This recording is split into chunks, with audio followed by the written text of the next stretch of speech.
I never thought much about the phrase "don't shoot the messenger" until the day I became the messenger no one wanted to hear from. Standing in the church parking lot, I stared at my phone screen, my hands trembling as I scrolled through the legal documents. Divorce papers with my signature, a perfect forgery, filed 6 months ago. And a marriage certificate dated yesterday.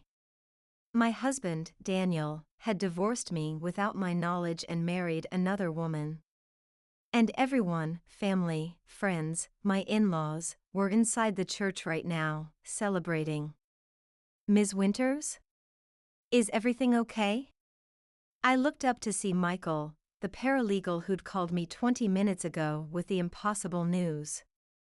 He'd recognized my name on documents that had crossed his desk and felt compelled to call. It's Bennett, I corrected automatically. Lydia Bennett. Not Winters. His expression softened with pity. According to these records, you've been Lydia Winters again for the past 6 months. I inhaled deeply, my wedding ring suddenly feeling like a prop in some elaborate play where I was the only one who didn't know my role had been written out. I need to see them, I said, my voice unervingly calm. I need to see it with my own eyes. Michael hesitated. Ms. Bennett, Winters, I don't think that's wise. But I was already moving, heels clicking against the pavement as I walked toward the church entrance where rice and flower petals were scattered like confetti at a funeral for my marriage. Inside, I slipped into the back row just as the reception festivities were beginning. There they were, Daniel and a woman I'd never seen before, laughing as they cut into a 3-tiered cake. My husband, or ex-husband, apparently, looked happier than I'd seen him in years. Our eyes met across the room, and his face went slack with shock. The knife in his hand clattered against the plate. Some messengers get shot. Some messages change everything. And some truths, once revealed, can never be unknown. This is the story of how I discovered my husband's betrayal, and what happened when I refused to disappear quietly like he'd planned. I was the loose end he forgot to tie up. His mistake. My husband's deepest regret, I promised myself, would not be marrying someone else. It would be thinking he could erase me. The church reception hall spun around me as I processed what was happening. Daniel was guiding his new bride, his new wife, toward a table at the far end of the room, whispering urgently in her ear while stealing panicked glances in my direction. The woman's expression shifted from confusion to alarm as she listened to whatever explanation he was hastily constructing. My mind raced back through the past 6 months. The late nights at work. The sudden business trips. The way his touch had become perfunctory, mechanical. All signs I'd attributed to his promotion, to stress, to the normal ebbs and flows of a 12-year marriage. Not once had I suspected he was methodically extracting himself from our life together. Lydia. I turned to find Elizabeth, Daniel's sister, staring at me with wide, horrified eyes. Unlike the other guests who hadn't noticed me yet, Elizabeth knew exactly who I was and what my presence here meant. "What are you doing here?" she hissed, stepping closer to block me from view. "You can't be here." "Funny," I replied, my voice eerily steady. I was thinking the same thing about the bride. Elizabeth's face paled. "You need to leave. Now." Before. Before what, Liz? Before I make a scene? Before I ruin your brother's special day? I laughed, the sound brittle even to my own ears. I think he managed that all on his own when he forged my signature on divorce papers. Her gaze dropped to the floor, guilt written across her features. "You weren't supposed to find out like this." The realization hit me like a physical blow. "You knew. You've known all along." She didn't deny it. How could she? She was standing there in a bridesmaid's dress, for God's sake. Daniel was going to tell you, she whispered. After the honeymoon. He just wanted this day to be perfect for Cassandra. Cassandra, I repeated, tasting the name of the woman who had replaced me. Well, isn't that considerate of him? My eyes scanned the room, taking in familiar faces, Daniel's parents, our mutual friends, even my cousin Ryan, all smiling and celebrating as if they hadn't just betrayed me in the most fundamental way. How many of them know? I asked, my voice hollow. How many people are in on this charade? Elizabeth's silence was answer enough. A server passed by with champagne flutes. I grabbed one and downed it in a single swallow, the bubbles burning my throat. Lydia, please, Elizabeth pleaded. Just go. We can figure this out later. I met her gaze coldly. 12 years, Liz. 12 years of my life with your brother. I helped put him through graduate school. I nursed your mother through cancer. I was there for you after your divorce. My voice cracked on the last word, the irony not lost on me. And this is how you all repay me? By erasing me? She flinched at my words but stood her ground. It's complicated. No, I said, placing the empty glass on a nearby table. It's actually very simple. Daniel committed fraud. He forged my signature on legal documents. That's a felony, in case you've forgotten your law school basics. Panic flashed across her face. You wouldn't. Wouldn't I? I stepped closer, lowering my voice. You don't know what I'm capable of anymore, Liz. None of you do. Because while you've all been playing happy family with Cassandra, I've been living a lie. And now that I know the truth, I let the threat hang in the air between us. A commotion near the cake table drew our attention. Daniel was making his way toward us, his new bride trailing behind him, confusion and distress evident on her face. The guests had begun to notice, whispers rippling through the crowd. This is my cue, I said, smoothing down my dress. I believe the groom wants to say hello. Elizabeth grabbed my arm. Lydia, don't. But I shook her off, my gaze fixed on Daniel's approaching figure. 12 years of marriage, and I'd never seen him look so terrified. Good, I thought. He should be. Because I wasn't going to walk away quietly. I wasn't going to be erased. As Daniel worked his way through the crowd, I picked up another champagne flute from a passing server and took a small sip, buying myself time. What exactly was my plan here? I hadn't thought beyond confirming with my own eyes what Michael had told me. Now, faced with the imminent confrontation, I realized I had no idea what I wanted to happen next. Daniel finally reached me, his face ashen. Up close, I could see beads of sweat forming at his temples despite the air-conditioned room. Lydia, he breathed, his voice barely audible. What are you doing here? The question, so similar to his sister's, yet infinitely more galling coming from him, sparked a flash of anger. Apparently attending my husband's wedding, I replied coolly. Strange, I don't recall receiving an invitation. He glanced nervously over his shoulder at his new bride, who was being intercepted by his mother. We need to talk. Privately. Oh, now you want to talk? After 6 months of living a double life? I kept my voice low, but the intensity must have carried because nearby guests were beginning to stare. Daniel gripped my elbow and attempted to steer me toward the exit. I pulled away sharply. Don't touch me, I hissed. You lost that right when you forged my signature on divorce papers. His eyes widened with alarm. How did you? Does it matter? I cut him off. The more pressing question is how you thought you would get away with it. Did you really think I would never find out? That I would just, what? Continue living my life as your wife, completely unaware that I wasn't actually married anymore? He ran a hand through his hair, a nervous gesture I'd once found endearing. I was going to tell you. When? I demanded.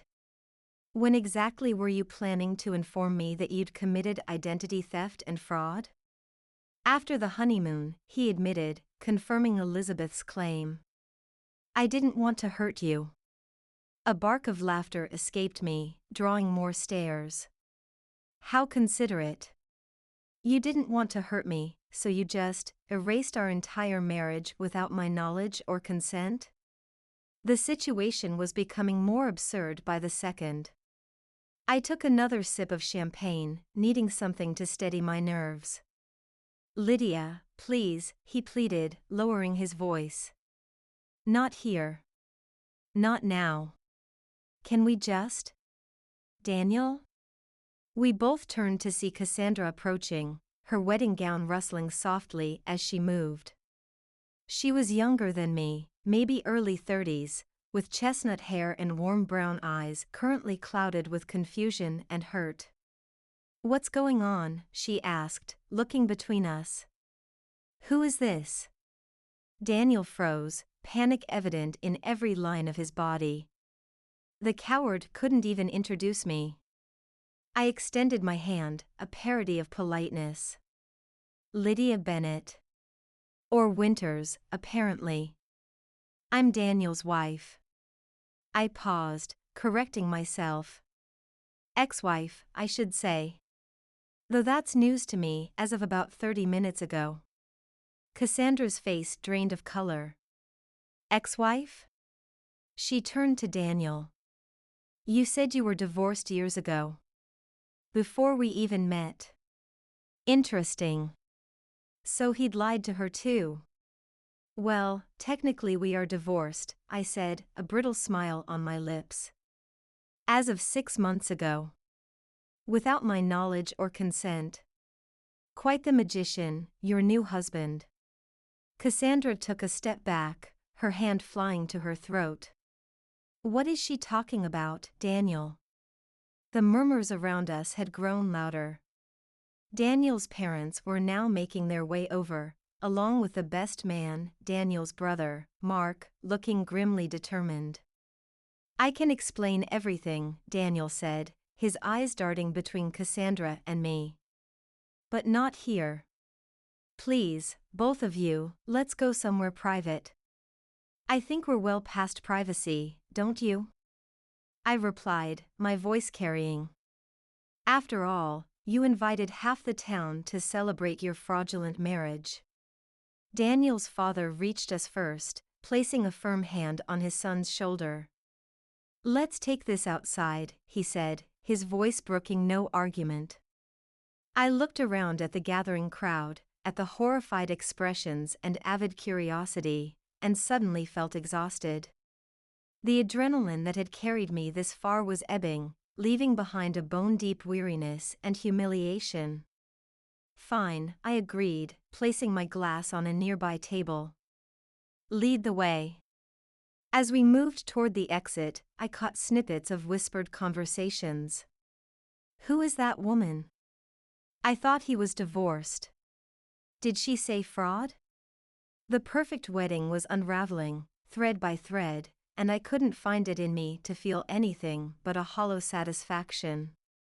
Outside, in the church garden, away from prying eyes, I would finally get answers. But I already knew one thing for certain, nothing would ever be the same again. The church garden was a stark contrast to the chaos we'd left behind, serene, meticulously maintained, with roses climbing trellises and stone benches arranged in contemplative corners. In any other circumstance, it might have been peaceful. Daniel, Cassandra, his parents, Elizabeth, and Mark formed a semicircle around me. The family united against the interloper. How quickly I'd gone from being one of them to being the enemy. All right, Daniel's father, Richard, began, taking charge as he always did in family crises. Let's handle this calmly and rationally. I laughed, the sound harsh in the quiet garden. Calmly and rationally? Like forging documents and committing fraud? That kind of calm rationality? Richard's jaw tightened. Lydia, I understand you're upset. Upset doesn't begin to cover it, I snapped. And I don't think you understand anything about how I'm feeling right now. Cassandra stood slightly apart from the others, her wedding dress incongruous in this impromptu intervention. Tears streaked her makeup, but her expression had hardened from confusion to anger, directed not at me, but at Daniel. You told me she left you, she said, her voice trembling. You said she walked out 3 years ago and refused to sign the divorce papers. That's why you had to. She couldn't bring herself to finish the sentence. He told you what? I turned to Daniel, incredulous. That I left? We've been living together in our house on Maple Street for the past 12 years. We celebrated our anniversary 2 months ago, for God's sake. Daniel's mother, Patricia, stepped forward, her expression a mixture of sympathy and steel. Lydia, dear, we know things haven't been right between you and Daniel for a long time. The drinking, the episodes. The way you disappear for days. She reached out as if to touch my arm, but I recoiled. What are you talking about? I looked around at their faces, searching for some explanation for this madness. I don't drink, I haven't had more than a glass of wine with dinner since that medication incident 3 years ago. And I've never disappeared for days. Mark cleared his throat. Lydia, we've all seen it. The mood swings, the memory lapses. Remember Thanksgiving last year? You showed up 2 days late, claiming you thought it was on Saturday. A chill ran down my spine. Thanksgiving? I'd been there on Thursday, just like everyone else. We'd had turkey and Patricia's famous cranberry sauce. I'd helped with the dishes while Daniel and Mark watched football. Hadn't I? Doubt crept in, insidious and unwelcome. Had I imagined that? No, it wasn't possible. Was it? Stop it, I said, my voice less certain than before. Stop trying to make me think I'm crazy. I know what's real. Do you? Elizabeth asked softly. Can you really trust your memories, Lydia? After everything that's happened? I turned to Daniel, who had remained silent during this bizarre exchange. What have you told them? What lies have you been spreading about me? He met my gaze, and for the first time, I saw something like genuine regret in his eyes. Lydia, you need help. Professional help. I tried for years, but you refused. This situation, it's not healthy for either of us. Situation? I echoed, disbelief washing over me. You mean our marriage? The one you erased with forged documents? Cassandra made a small, wounded sound. I can't believe this is happening. On my wedding day. She removed her veil with trembling hands, dropping it onto a nearby bench. You swore to me, Daniel. You swore there would be no complications. There wouldn't have been, Elizabeth interjected, if Lydia had just stayed away like she promised. I whirled to face her. When did I promise that? I never even knew about any of this until 30 minutes ago. The family exchanged glances, those particular looks they had that excluded outsiders. Except now, I was the outsider. The restraining order, Richard said finally. After the incident last year. You agreed to stay away from Daniel. My head was spinning. Restraining order? Incident? None of this made any sense. It was as if they were talking about a completely different person, a different life that had nothing to do with me. I don't know what you're talking about, I said, my voice barely above a whisper. Any of you. I don't know what world you're living in, but it's not the real one. Daniel approached me cautiously, like one might approach a wild animal. Lydia, this is exactly what I'm talking about. The memory issues. The conflicting version of events. Please, let me call Dr. Mercer. He can help you through this episode. Episode? I backed away from him, suddenly afraid. I'm not having an episode. I'm reacting to finding out my husband secretly divorced me and married someone else. Ex-husband, Mark corrected reflexively, then looked apologetic when Daniel shot him a glare. I felt like I was drowning, struggling to keep my head above water as reality itself seemed to shift beneath me. Were they gaslighting me? Or was I really losing my mind? No. I refused to believe it. I knew what was real. I knew my own life. Show me, I demanded suddenly. Show me this restraining order. Show me evidence of these episodes you claim I've had. The family hesitated, exchanging glances again. We don't have those documents with us, Richard said finally. But they exist, Lydia. I assure you. Convenient, I muttered.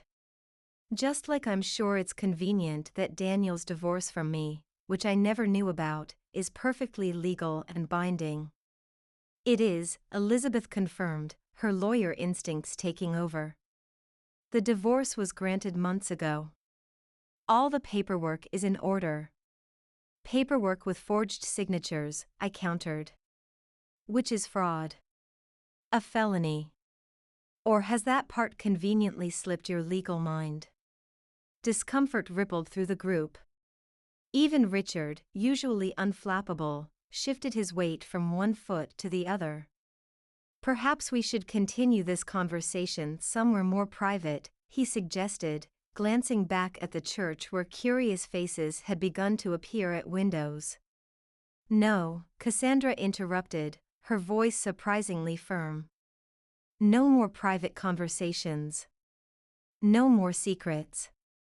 She turned to Daniel, her expression hardening. I want the truth. All of it. Now. Daniel looked trapped, his gaze darting between his new bride and his family, searching for an escape route that didn't exist. Cassie, he began, reaching for her hand, which she promptly withdrew. It's complicated. Uncomplicated, she snapped. I felt a sudden, unexpected kinship with this woman who, minutes ago, I had viewed as my replacement. Now, I recognized her as another victim in Daniel's web of lies. Yes, Daniel, I agreed, crossing my arms. Uncomplicate. For both of us. For a moment, he looked so cornered that I almost felt sorry for him. Almost. Then he straightened, squaring his shoulders, and a familiar determined look crossed his face, the one he got when he'd made a decision and nothing would change his mind. Fine, he said. You want the truth? Here it is. But whatever truth he was about to reveal was interrupted by the arrival of Michael, the paralegal, accompanied by a police officer. Ms. Winters, the officer called, scanning our group until his eyes landed on me.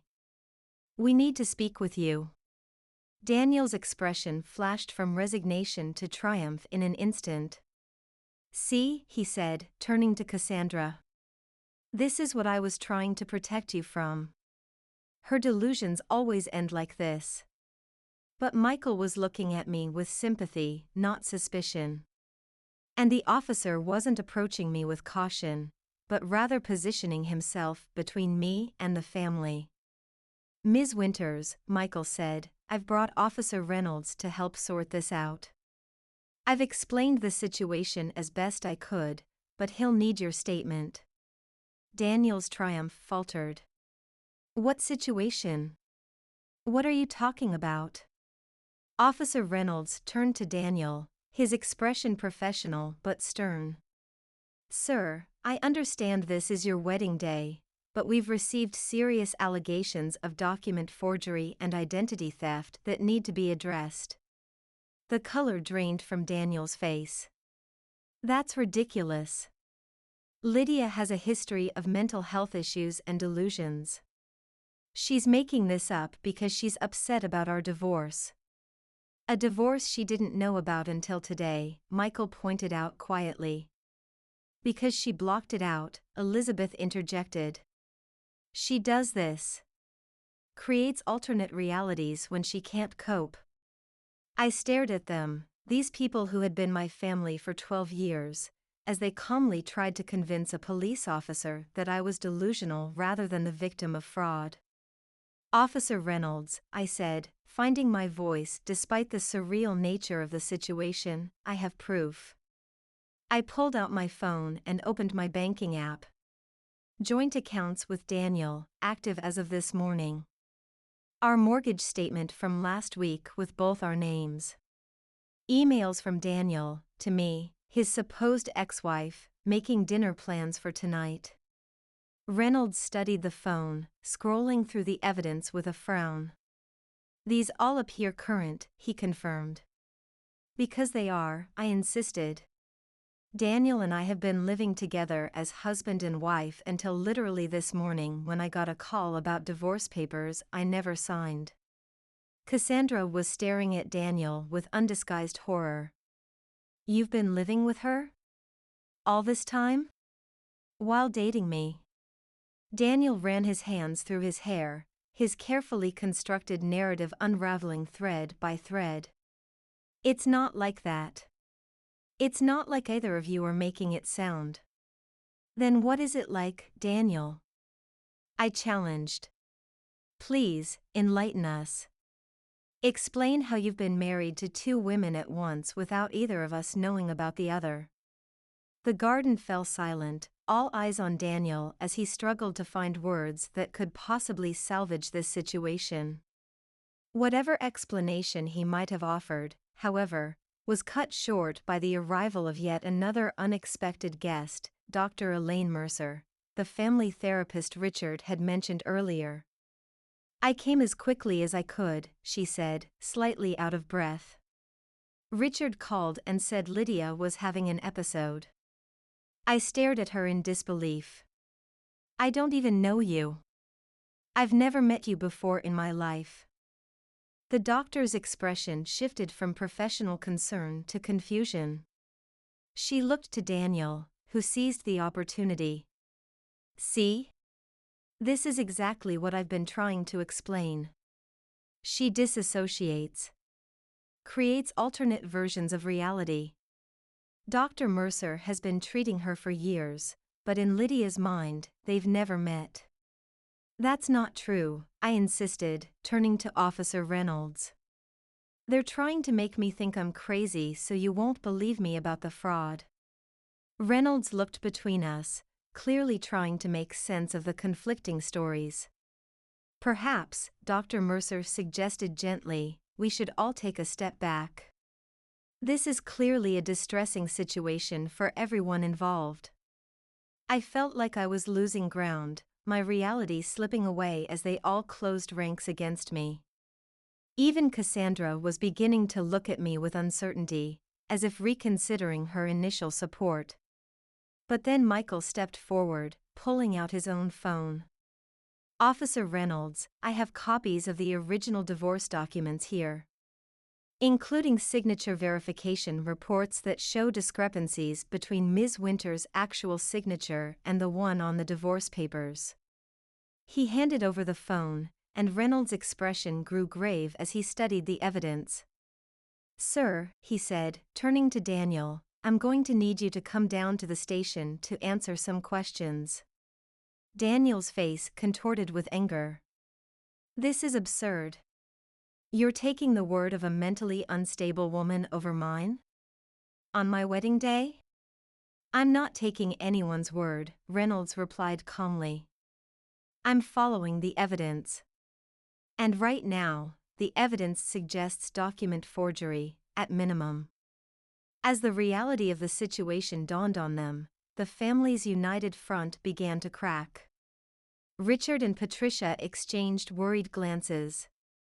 Elizabeth's legal mind was clearly racing, calculating the implications.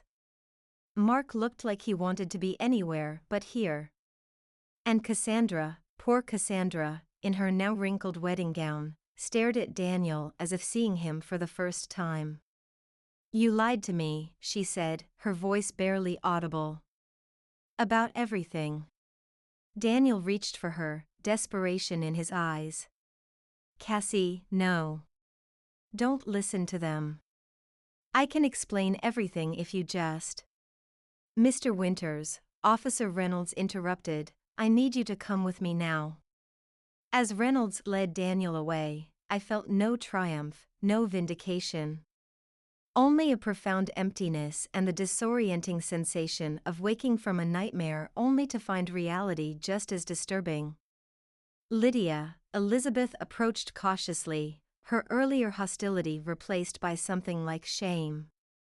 I don't understand what's happening."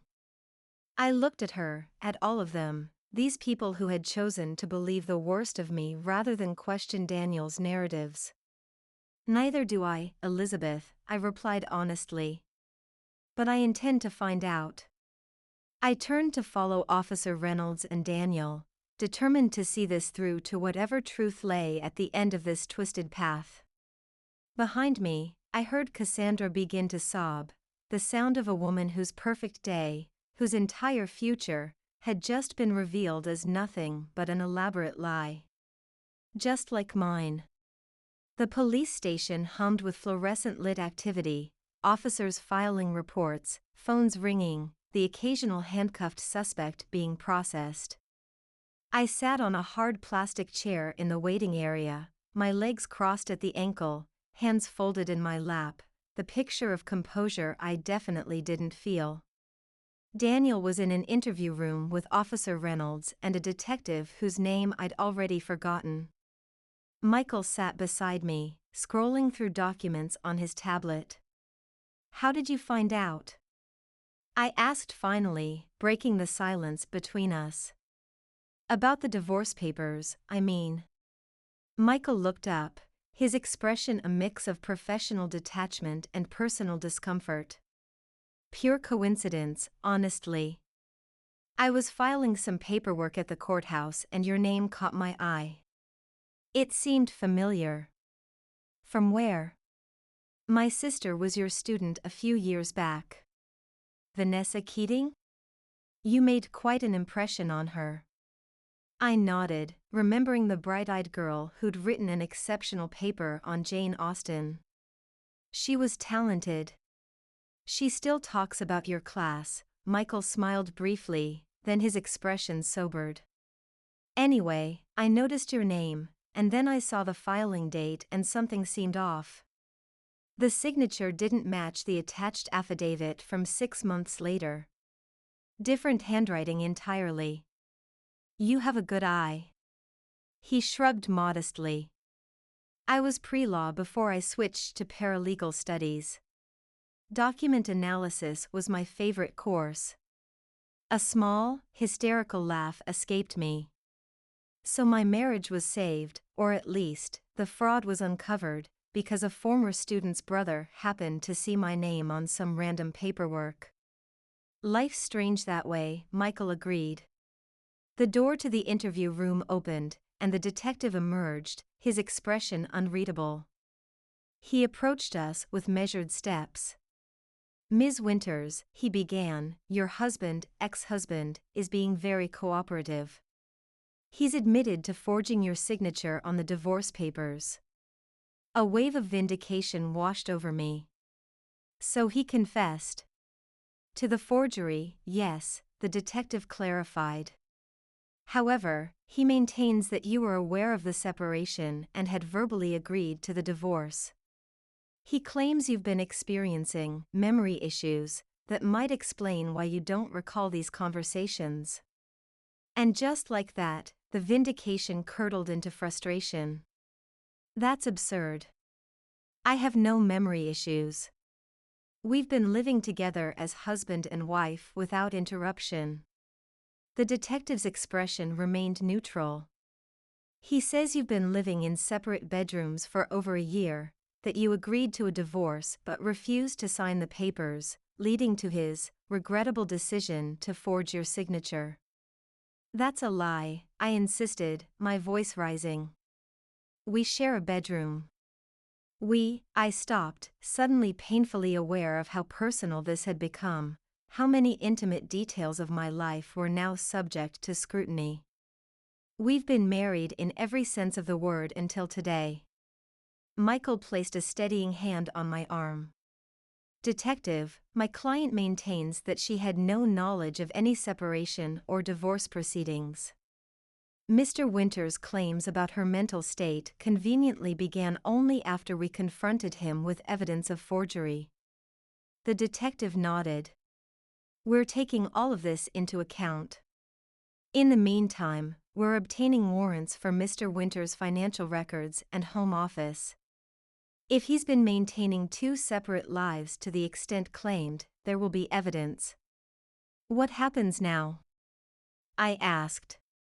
Mr. Winters will be charged with document forgery, at minimum.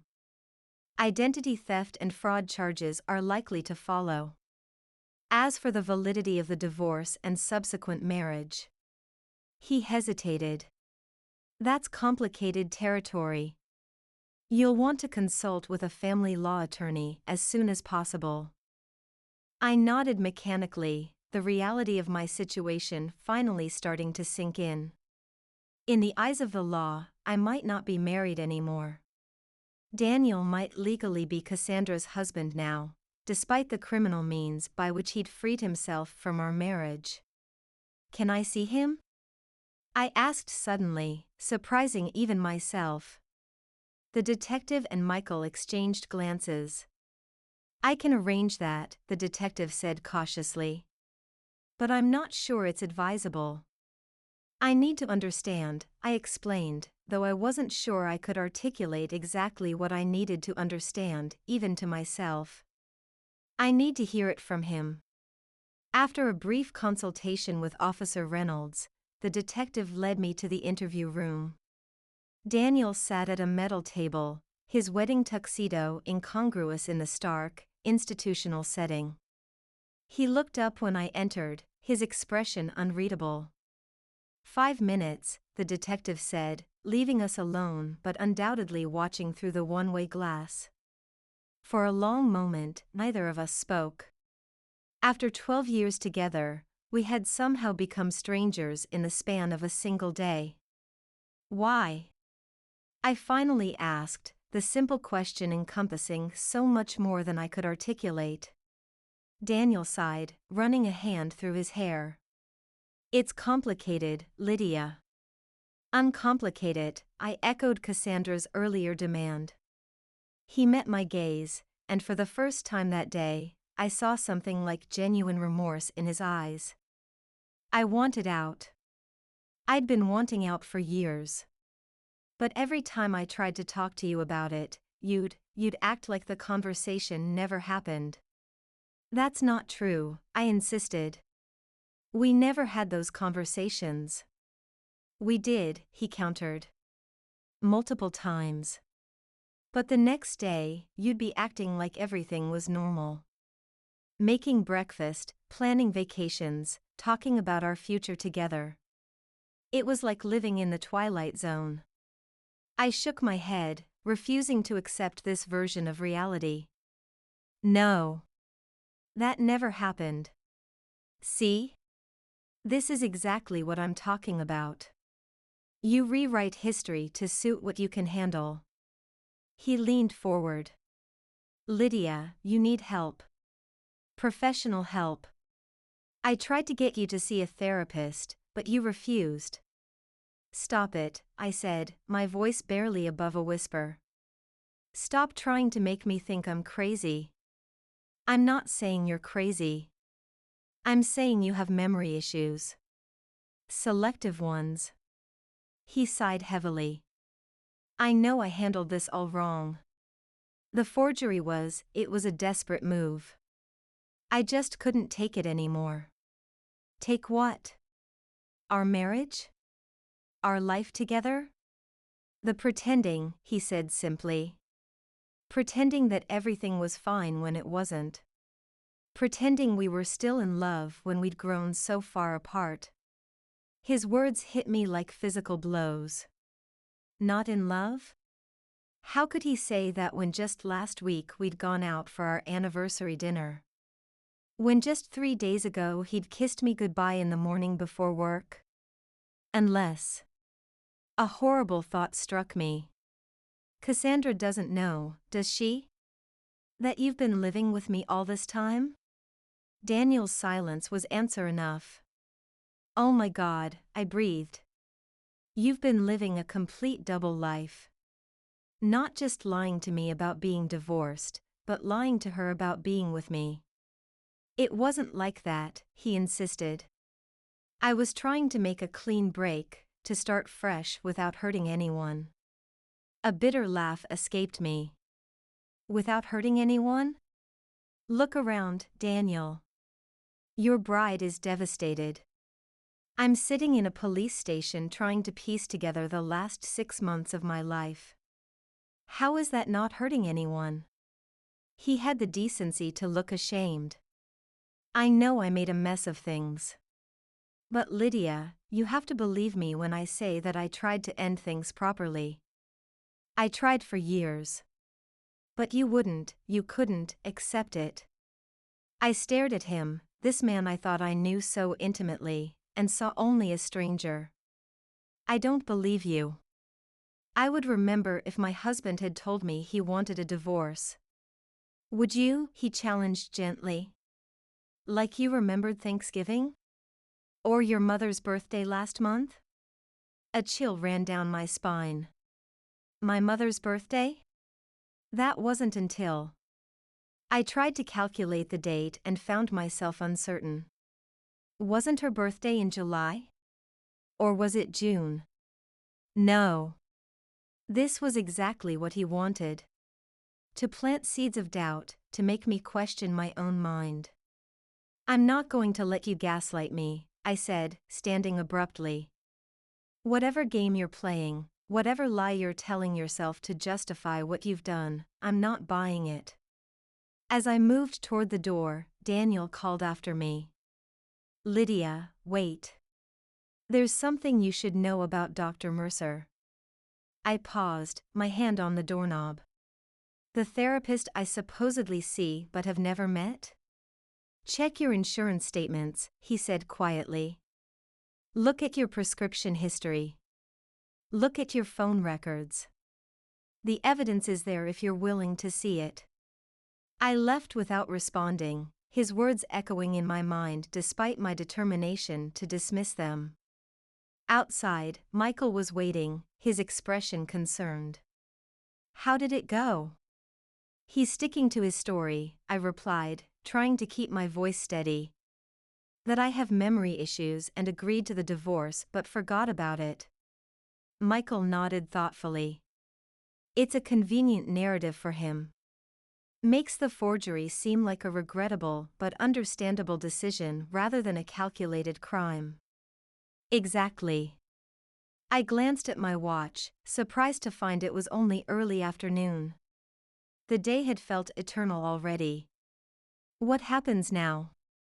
Now we wait, Michael replied, gathering his things.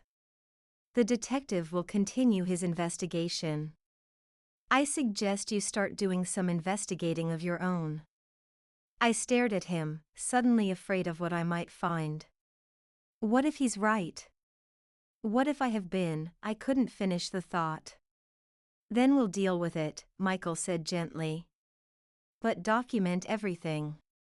Find evidence of your reality before anyone can reshape it. Outside the precinct, I stood on the sidewalk feeling unanchored, adrift in a world that seemed increasingly unfamiliar. My hand moved automatically to twist my wedding ring, only to find the band missing, I'd removed it in the bathroom earlier, unable to bear its weight. Do you have somewhere to go? Michael asked. Someone to stay with?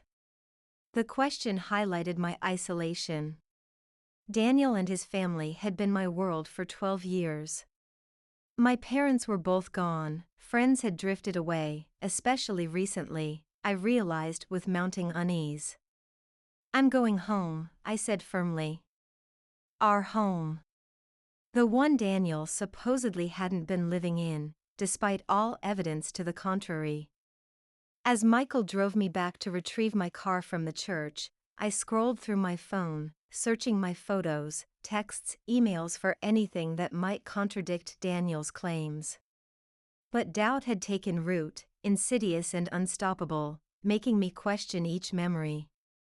Thank you, I said as he pulled up beside my sedan. For everything today. Michael handed me his card. Call me when you've gathered what you can. And Lydia? Be careful. I nodded, suddenly exhausted. I will. As I drove toward the house that might no longer legally be mine, I felt a strange calm settling over me. Whatever truth awaited, whether in prescription bottles, therapy bills, or the silent rooms of our home, I would face it. Because the alternative, accepting Daniel's reality over my own, wasn't just devastating. It was unthinkable.